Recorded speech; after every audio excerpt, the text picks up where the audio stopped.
office, President Biden has repeatedly used the administrative state to remake the nation.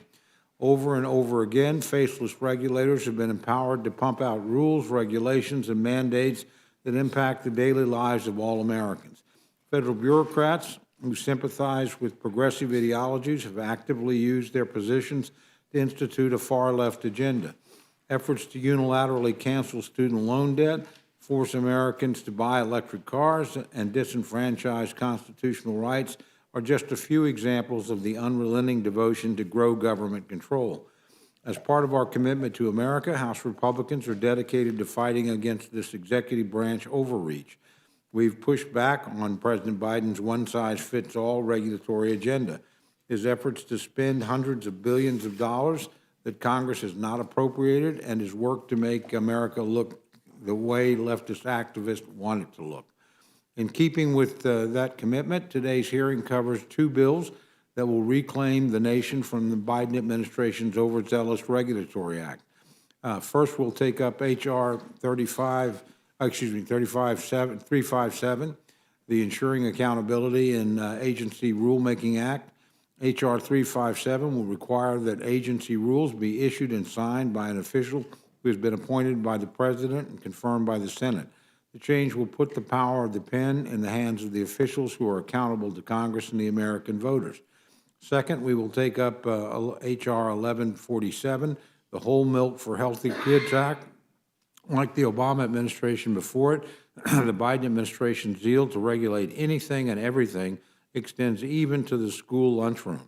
Under the Biden administration, regulations, schools that participate in the National School Lunch Program are forbidden from providing whole milk or reduced fat milk. Milk is a critical source of vitamins and minerals for growing children. Parents, school service providers, and nutritionists all agree how important nutrients are to our children learning and growing, and this bill supports that objective. Yet instead of allowing parents to make the choices and improving options for our next generation to access milk's benefits, the Biden administration again imposed a Washington knows best mandate that discourages children from doing so. H.R. 1147 will empower schools to provide more nutritious daily products to our students. Finally, we will consider H.R. 6570, the Protect Liberty and End Warrantless Surveillance Act, and H.R. 6611, the FISA Reform and Reauthorization Act of 2023. As members are aware, Title VII of FISA expires at the end of the year. H.R. 6570 and H.R. 6611 are two proposals to reauthorize reform Title VII. I'll now yield to our ranking member, my very good friend, Mr. McGovern, for any remarks he wishes to make. Well, thank you, Mr. Chairman. Today's meeting covers four measures. First, we have H.R. 1147, the Whole Milk for Kids Act. This bill would allow for the availability of whole milk in public schools. Look, regardless of where you stand on this issue, we are long overdue for a comprehensive child nutrition reauthorization. The Republican majority should focus on a holistic update to our school meal programs versus one-off policy changes that circumvent the normal process for updating meal standards. Second is H.R. 357, the Ensuring Accountability in Agency Rulemaking Act, a bill requiring the heads of agencies to be Senate-confirmed before signing and issuing any agency rule. Congress already has a range of ways to exercise oversight and control over rulemaking. If Republicans really want to take action here, they should join with Democrats to help ensure that corporate interests cannot find the rulemaking process and allow for additional ways for public feedback to influence the process. Also, I don't know how you could work in this building and not agree that the current state of the Senate confirmation process is totally broken. This bill would drastically undermine agency rulemaking and grind modern government to a halt. It's bad policy. It would make things far worse, not better. Measures 3 and 4 this week are FISA reauthorization bills. H.R. 6570 is the Protect Liberty and End Warrantless Surveillance Act, came out of the Judiciary Committee. And H.R. 6611, the FISA Reform and Reauthorization Act, came out of the Intelligence Committee. Though both would reauthorize FISA, Each makes its own reforms to federal surveillance law, setting the stage possibly for a Queen of the Hill battle on the floor. There are clearly different approaches as to how FISA, and in particular Section 702, should be used, which I'm sure we will hear all about from our witnesses tonight. I have long been critical of FISA Section 702 and believe strongly the program needs to be reformed to address the documented abuse of U.S. personnel data. I anticipate we will spend plenty of time together here over the next few days, so I'm going to end my remarks there, Mr. Chairman, and yield back. I thank my friend. Before we turn to our witnesses, I want to make a brief announcement for the committee. We will recess at probably about 5:25. We have a conference coming up on the FISA issue, which I know members will want to attend. We'll come back. Do we know when you might come back? No, because I don't know how long the conference will last, but my That's hope not is good- we would That's be. not good news. My hope is we'd be back in a timely fashion to resume our deliberations here, but we may well be here after the votes tonight, just depending on how robust the debate is. Certainly, I hope we can get through our testimony, that our witnesses are going to offer. So without objection, any prepared statements that our witnesses may have will be included in the record. I'd like to welcome our first panel, Representative Glenn Thompson, and I should say Ranking Member Bobby Scott from the Committee on Education and Workforce. Chairman Thompson, I welcome your testimony. Well, Chairman, Ranking Member, thank you so much. Thank you for the opportunity to testify in support of H.R. 1147, the bipartisan Whole Milk for Healthy Kids Act of 2023. Students across the nation deserve school lunches that are both enjoyable and nutritious, and this legislation achieves these goals. Milk is an essential building block for a well-rounded and balanced diet, offering 13 essential nutrients and numerous health benefits. However, outdated and out-of-touch federal regulations have imposed restrictions on the types of milk students have access to in school meals.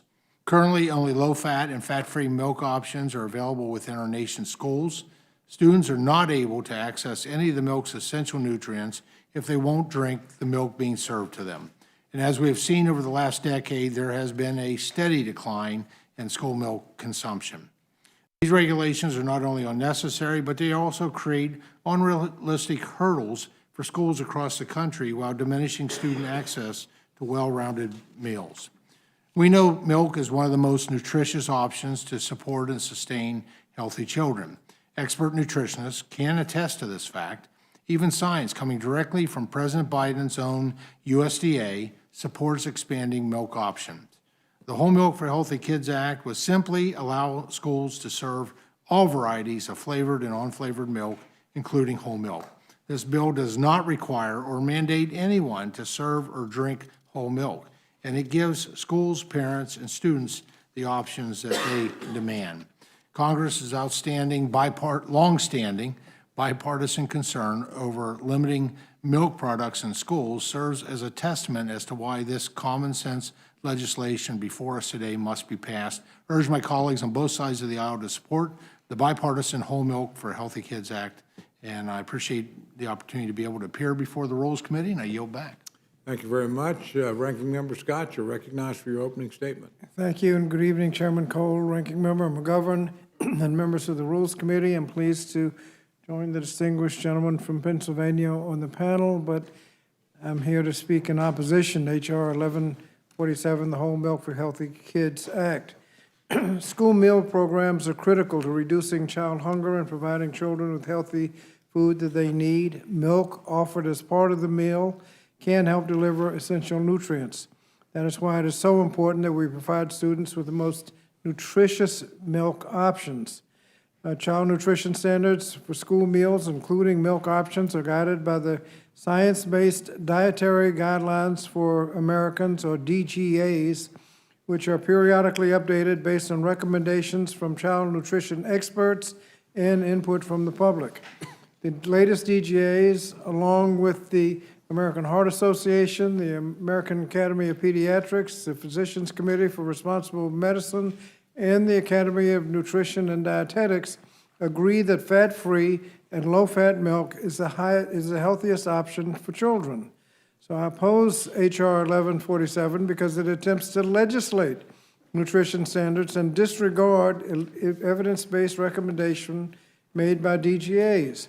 Furthermore, the bill would undermine the Biden administration's ongoing rulemaking to better align school nutrition standards with the latest science. This bill would allow schools participating in the National School Lunch Program to offer whole milk and reduced fat milk, violating current science-based standards that protect children's health. Whole milk contains far more saturated fat, cholesterol, and calories than fat-free and low-fat milk. Conversely, fat-free and low-fat milk offers the same vital nutrients, including calcium, vitamin D, vitamin A, protein, and potassium, as whole milk. Nutrition standards must be guided by scientists, not politicians. This bill needlessly inserts politics into a science-based process. Lastly, I'm disappointed that by the majority's decision to depart from precedent by moving a child nutrition bill outside of a comprehensive child nutrition reauthorization. Rather than take the opportunity to improve our nation's child nutrition programs holistically, the majority has decided to prioritize interfering with evidence-based nutrition standards. For these reasons, I oppose the bill. Thank you, and I yield back. Thank you very much for your testimony. In the interest of time, the chair will forego questions and would turn to the gentlelady from Minnesota for any questions she might have for our panel.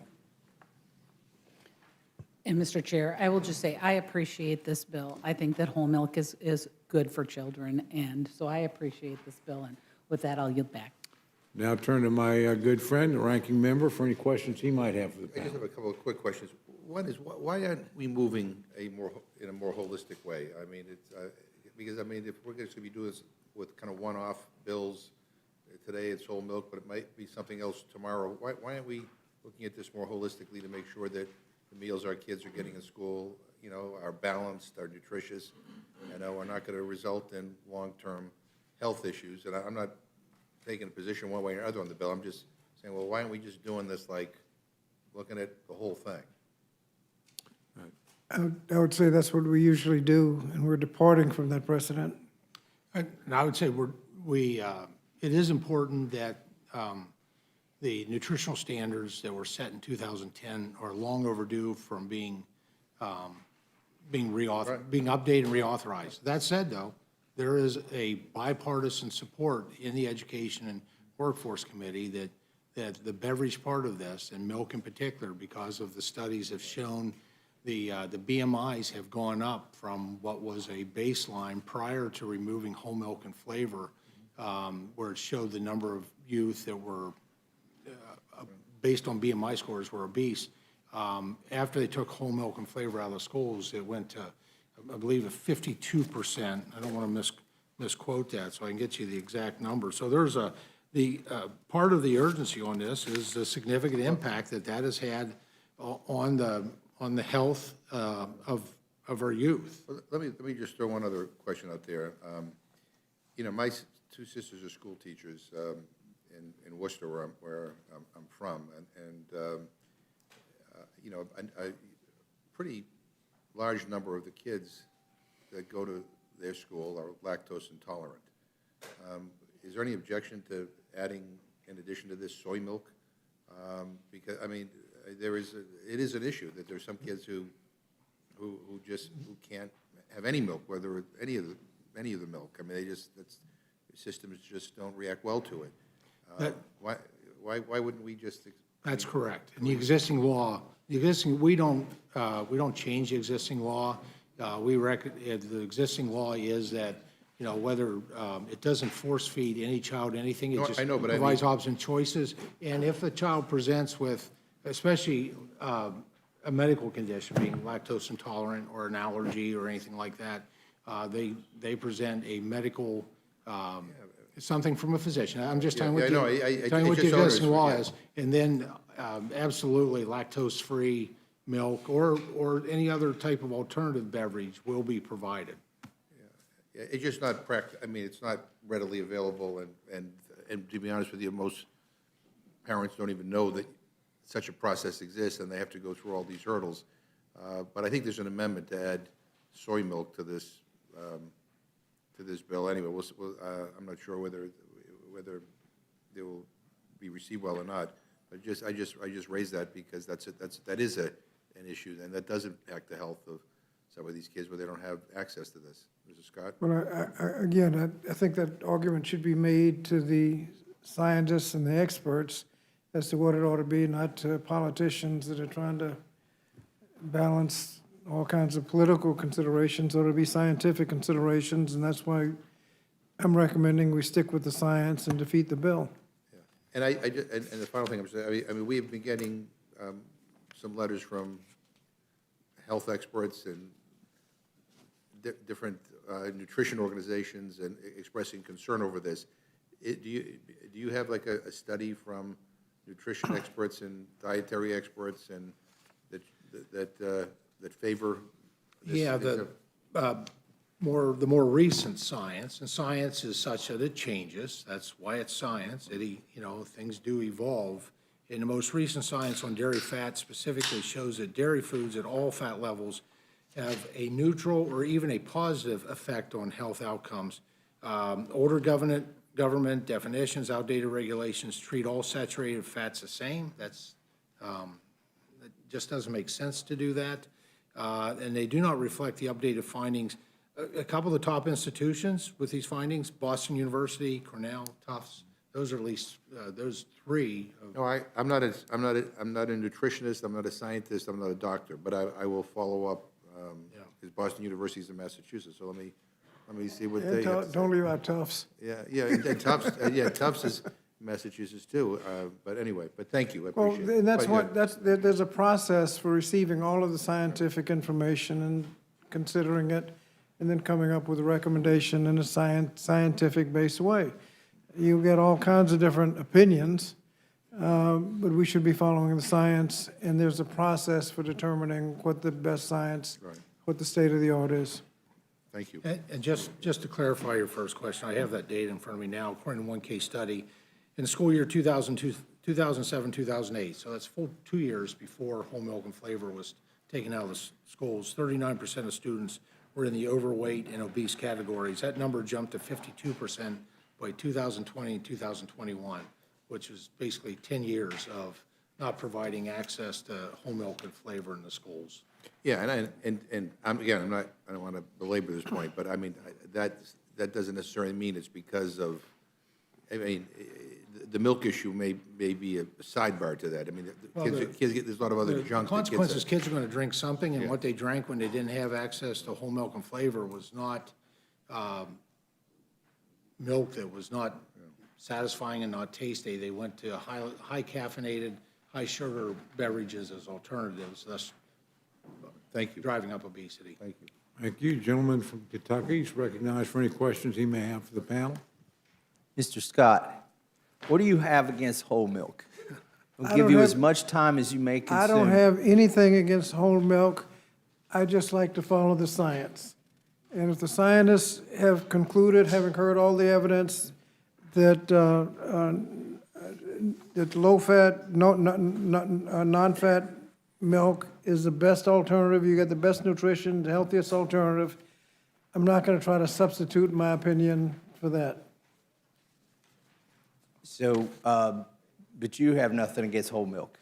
No, just, you've gone through a process, you've presented all the opinions have been, and studies have been presented to a panel of experts, and they come up with a recommendation. Whole What milk about didn't make it. What about the real-world data, though? I mean, you can do experiments in the lab, you can measure nutrition, you could, find out everything that's in it and come up with an idea, but, Mr. Thompson says that actually, when they took out whole milk, obesity rates went up. Is that correct?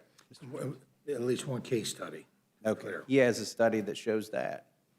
And I'm sure that study was presented to the experts, they considered it, and with all the evidence they had before them, whole milk didn't make the cut. Well, his hypothesis is, or the study's hypothesis, or maybe a conclusion that you could draw from it, is that when kids don't have whole milk, which does taste better than skim milk or low-fat milk or soy milk or whatever kind of milk, that they're going to drink something, and they're not going to drink the other kinds of milk, and they end up drinking caffeinated, carbonated, drink saturated with corn syrup and sugar, and or other things, and they don't end up drinking these other milk products. I mean, I would assume that when you don't offer whole milk, is it true, Chairman Thompson, that they consume less milk, that the kids consume less milk when you don't have that offering? Yeah, the milk consumption is significantly less and meeting the nutritional benefits. So going to that panel of so-called experts, those folks who are responsible for the dietary guidelines for Americans, since 1994, they've informed school lunch meals. But then suddenly in 2010, legislation singled out milk as a specific food item for regulation. And administrative action has not only continued that trend, but USDA recently proposed even more restrictions on milk, despite acknowledging that students are not getting the amount of dairy recommended by the DGAs. And so the 2020 to 2025 Dietary Guidelines for American reports, so these are the so-called experts, the panel of experts being made reference to, they report that nearly 90% of Americans do not meet their daily dairy intake recommendations, with kids 2 to 18 years old typically not meeting those recommendations, so dietary guideline recommendations. So it's that group, in an informed way, has said that we're not, the current status quo is not meeting the dietary needs, the nutritional needs of the recommendations that these kids should have. No, I'm not a lawyer. I know, Mr. Scott, you're a trained lawyer. Is that correct? I used to practice law. Okay. But I've been Practice told big you're not. operative word. I've been told you're not supposed to ask a question if you're from a witness unless you know the answer. Or Trey Gowdy. I have violated that. I have violated that so many times and Well- learned why that rule is good. Well, as Trey Gowdy said, or if the answer doesn't matter. But I do have a question. I see that one of our former members of the Rules Committee testified in a committee. Is that right, on this topic? It says here. I just wonder what his position was on this. Was that in a subcommittee, or Jared Polis, Governor Polis, did he testify? Oh, probably back in, He wanted what? Cannabis milk. Probably hemp milk. yeah. But, he actually, I will wait to see if he, Oh, he testified, but not on this topic. okay, not on this topic. The reason I'm interested in that is I actually went out to Colorado, and before he was Governor Polis, when he was just a member of the Rules Committee, we, you might call it a stunt, I don't know, a publicity stunt. We went and we consumed a lot of food that's considered contraband. We had meat directly from a farm. We had eggs that didn't go through the process. We had some hemp smoothies, to your point. And we had raw milk, and we did it in front of a TV camera. And I can guarantee you that raw milk was not skim milk or lactose-free milk. So I don't know I just wished I knew which side of the this equation he came down on, because generally I think he's for more food in the natural form. I represent 21 counties in Kentucky, and the poorest counties measured in per capita income have the highest obesity rates. And it's not coming from milk, folks. Especially the juvenile diabetes and the things that we're seeing, and diabetes among adults, it's not coming from whole milk. And I think if the kids, when they're at school, can have a milk that tastes good, when they go home, that's what they're going to prefer. But if their experience at school, which is a lot of times, some of these kids, it's the only time they get different foods is when they go to school. If their experience is, this milk tastes like hard water, I can get this out of the tap back home, when they go home, they're not going to ask for milk, or they're going to see it in the fridge and say, oh, that's not good.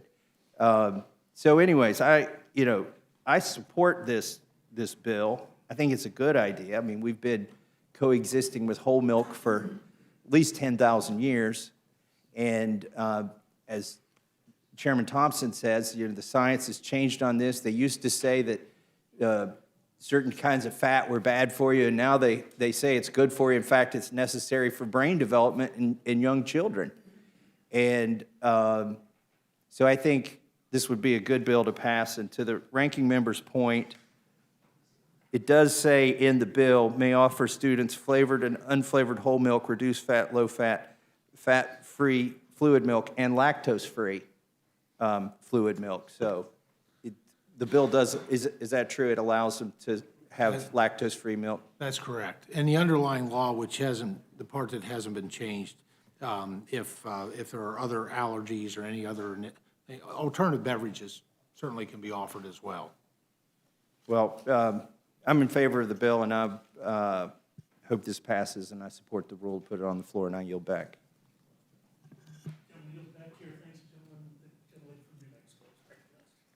Thank you. With my colleague from Kentucky, we share so much, including those districts where actually the kids and the cows both live, right? And I have heard from numerous of my constituents in New Mexico, school nutrition administrators, those who actually produce milk, and either dairy farmers that are large and some that are very small. There is very strong support for this bill. And because it expands the choices, I think, and there is a recognition of the need to get children to drink more milk, since the dietary requirements are better met if you're actually drinking milk. I love milk. I don't know who, but somebody brought me a little thing of milk. And this one will not go to waste because it's actually whole milk, and I love it in my lattes. Making sure that we get kids the calcium, the phosphorus, the protein, the vitamins, A, D, and B12 is really important. But Mr. Thompson, the bill doesn't adequately, I think, address the need for milk alternatives. It leaves it as it is, and it does cover the lactose. There is the Carter-Mace-Barragan amendment, which actually opens that up and provides more choice to alternatives so that you don't need to get a doctor's note saying, I'm allergic to milk. Especially in New Mexico, we have a lot of Native American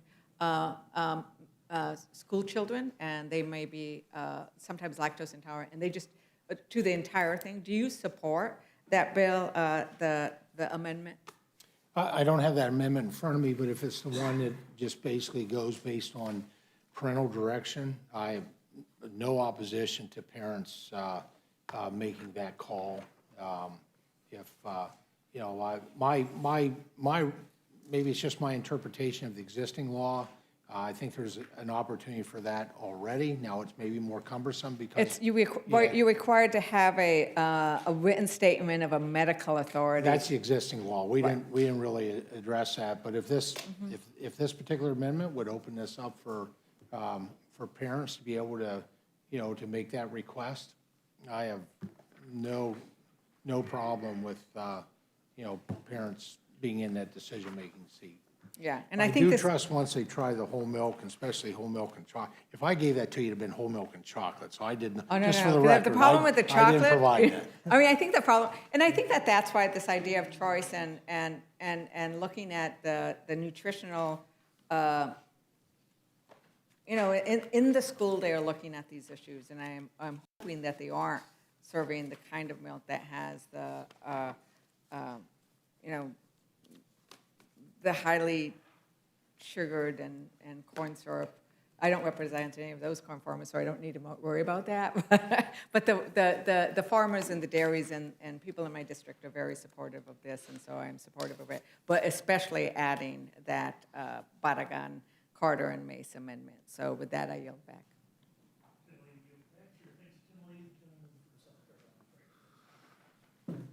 Thank you, Mr. Chairman. Thank you, Ms. Thompson. I like your bill as well. To me, it gets back to choice. It's up to the American people to decide for their children what they want to drink. And government getting involved in this is an overreach. Now, if you really want to talk about obesity, like Thomas talked about, look at gummy bears. Look at the Mountain Dews. Look at the drinks that put the sugar in these children. Milk is not the problem. I've got In the 11 counties I represent, we have farmers who produce a lot of milk, have cows, been doing it for a long time. They fully support this and think it's wrong, again, for government to get involved with eliminating whole milk, which we've all grown up on. So I applaud you for doing it, and I fully support it. Yield back, Mr. Chairman. Thank you very much, Mr. Chairman. And Chairman Thompson, as you know, as you've been to my district, I represent the southern tier of New York, which is one of the top dairy-producing areas of our country. The entire nation, including our nation's children, depends on the ability of our farmers to make ends meet and to get their products onto shelves. And whether it's in our grocery stores or in a school cafeteria, time and again, we've listened to the challenges that dairy farmers are facing, from regulatory overreach by this Biden administration to volatility in the marketplace. That frankly puts their survival at risk. And the changes to these dietary guidelines in such an unscientific matter, allowing so-called experts to falsely admonish milk, is certainly not helpful either. Chairman Thompson, if you could please reiterate for us once more, is the legislation before us today a step in the right direction towards fixing the dietary guidelines to be more representative of legitimate science? Well, the legislation that I have before you today really is a reflection of the state of the art of science in 2023. There's no doubt about that. This is not meant,